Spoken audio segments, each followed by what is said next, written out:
Hello, my dear friends. Today we will learn new accounting concept, that is money measurement concept. Previously we have seen the business entity concept, going concern concept. Now we will see the money measurement concept. So let's begin. So what is the meaning of the money measurement concept? This concept implies that only those transactions which can be measured or expressed in terms of money are recorded in the books of accounts. विद्यार्थी मित्रांनो, जे व्यवहार आपण पैशामध्ये मोजू शकतो असेच व्यवहार आपल्याला बुक्स ऑफ अकाउंट्स मध्ये त्याची एंट्री करायची असते. So simple meaning, the transaction which we are going to record in the books of accounts that should be measured or expressed in terms of money. म्हणजे तो व्यवहार पैशामध्ये मोजता यायला पाहिजे. Okay, see the meaning. This means the focus of accounting transaction is on quantitative information. सांख्यिकी माहिती आपल्याला या ठिकाणी नोंदवायची विद्यार्थी मित्रांनो, रादर दॅन क्वालिटेटिव्ह इन्फॉर्मेशन. म्हणजे क्वालिटेटिव्ह माहिती आपण शक्यतो अकाउंटमध्ये नोंदवत नाही. See the qualitative aspect. For example, working conditions in the workplace, strike by the employees, efficiency of the management, that will not be recorded in the books of accounts. Here in the picture you can see the working condition. दोन कंपन्या आहेत. इथे एका चित्रामध्ये आनंदी वातावरणामध्ये employees काम करतात आणि या ठिकाणी एम्प्लॉई तुम्हाला दिसतंय काय आहे. तर विद्यार्थी मित्रांनो, so this is a working condition, this is a quality of the work, this is a quality of the office life. So qualitative aspects are not recorded in the books of accounts. We will see more qualitative information, more qualitative aspect like employee skills, employees working condition, durability of the product, quality of the customer support or field service, the efficiency of administrative staff and efficiency of the management. हे qualitative information आहे, qualitative aspects आहेत. म्हणजे कामगारांचं जे कौशल्य आहे त्याची level असतात. एम्प्लॉईज वर्किंग कंडिशन म्हणजे कामगार कोणत्या कंडिशनमध्ये काम करत आहेत. वस्तूची ड्युरेबिलिटी म्हणजे त्याला आपण काय म्हणू शकतो, एखादी टिकाऊपणा. The quality of the customer support और फील्ड सर्व्हिस म्हणजे ग्राहकांना वस्तू विकल्यानंतर आपण त्यांना जे सपोर्ट देतो. All these are the qualitative aspect.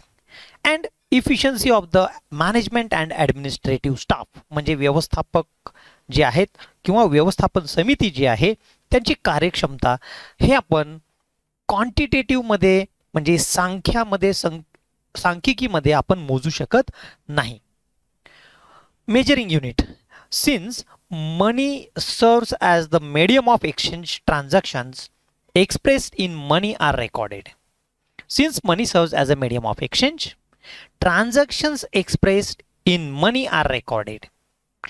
And the ruling currency of a country is the measuring unit of accounting. आता विद्यार्थी मित्रांनो, आपल्याला ग्लोबलायझेशनमध्ये आपल्याला इंटरनॅशनल अकाउंटिंग, फॉरेन कंपन्यांचं अकाउंटिंग सुद्धा आपल्याला शिकायचं आहे. तर फक्त आपण जे अकाउंटिंग करणार हे इंडियन करन्सीमध्येच करतो असं नाही. If it is a MNC, multinational corporation, if it is a foreign company, then we have to maintain the books of accounts or record in the international currency. Here you can see some of the international currency. इथे Indian rupees आहे, US dollar आहे, जपानचा येन आहे, great ब्रिटनचा pound आहे आणि काही European countries आहेत. मला वाटतं 17 कंट्रीज असतील. त्यांनी ॲक्सेप्ट केलेलं एक कॉमन करन्सी आहे, that is a euro. So these are the common measuring unit of that particular currency. So money serves as the medium of exchange, transactions expressed in money. म्हणजे आपण ज्या वेळेस अमाऊंटमध्ये अमाऊंट लिहितो ते त्या देशातील जी रुलिंग करन्सी आहे त्या करन्सीमध्ये आपण balance sheet, profit and loss account आणि इतर सर्व अकाउंटिंग रेकॉर्ड आपण तयार करत असतो. Okay. Non monetary transactions, non monetary transactions which do not involve the money that are not recorded in the books of accounts. उदाहरणार्थ आपण परचेस ऑर्डर प्लेस केली असेल किंवा आपण ऑलरेडी माल विकलेला आहे, विकलेला माल आपल्याला परत आला, that is a sales return और परचेस रिटर्न. तर एखादा विकलेला माल डिफेक्टिव्ह आहे तो परत आला आणि आपण त्याला बदलून दिला म्हणजे एक्सचेंज केला. It is a defective goods which are exchanged. So it is a non-monetary transactions. These transactions are also not recorded in the books of accounts. तुम्ही लहानपणी किंवा आत्ताही ज्यावेळेस तुम्ही एखाद्या दुकानात जाता, एखादी वस्तू किंवा एखादा पेन तुम्ही विकत घेतला आणि तुम्हाला लक्षात आलं की हा पेन आपण घेतलेला खराब आहे, तुटलेला आहे, तर तुम्ही ते एक्सचेंज करता. So it is not a transaction which do not involve the exchange of money. So what are the characteristics of the money measurement concept.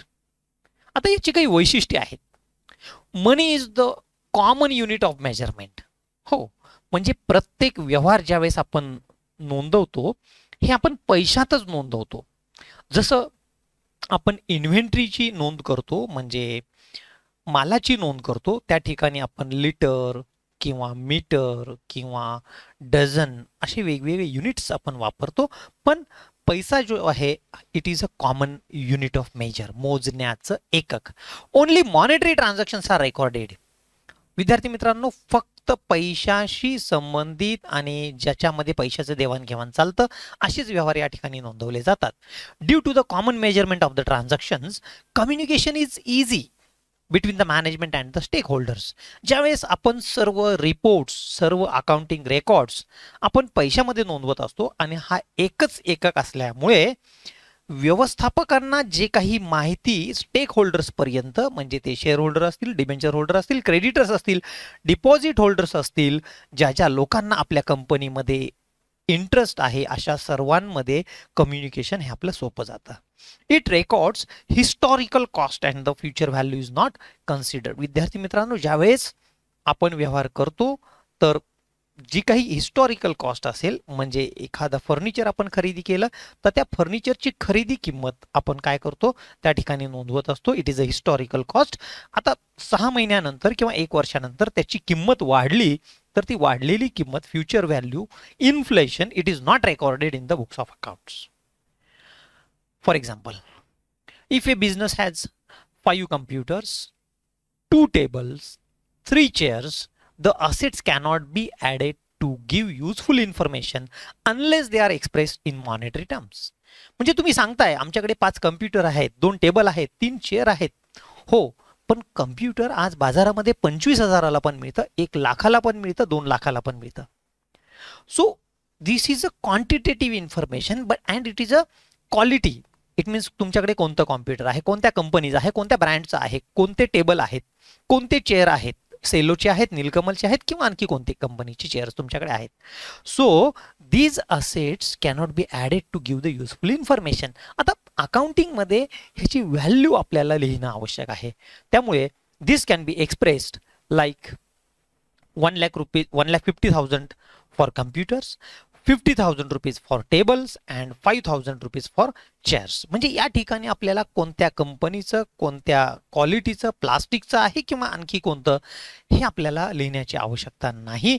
So all transactions are recorded in terms of money and money only. विद्यार्थी मित्रांनो, आजचा video तुम्हाला कसा वाटला मला अवश्य कळवा.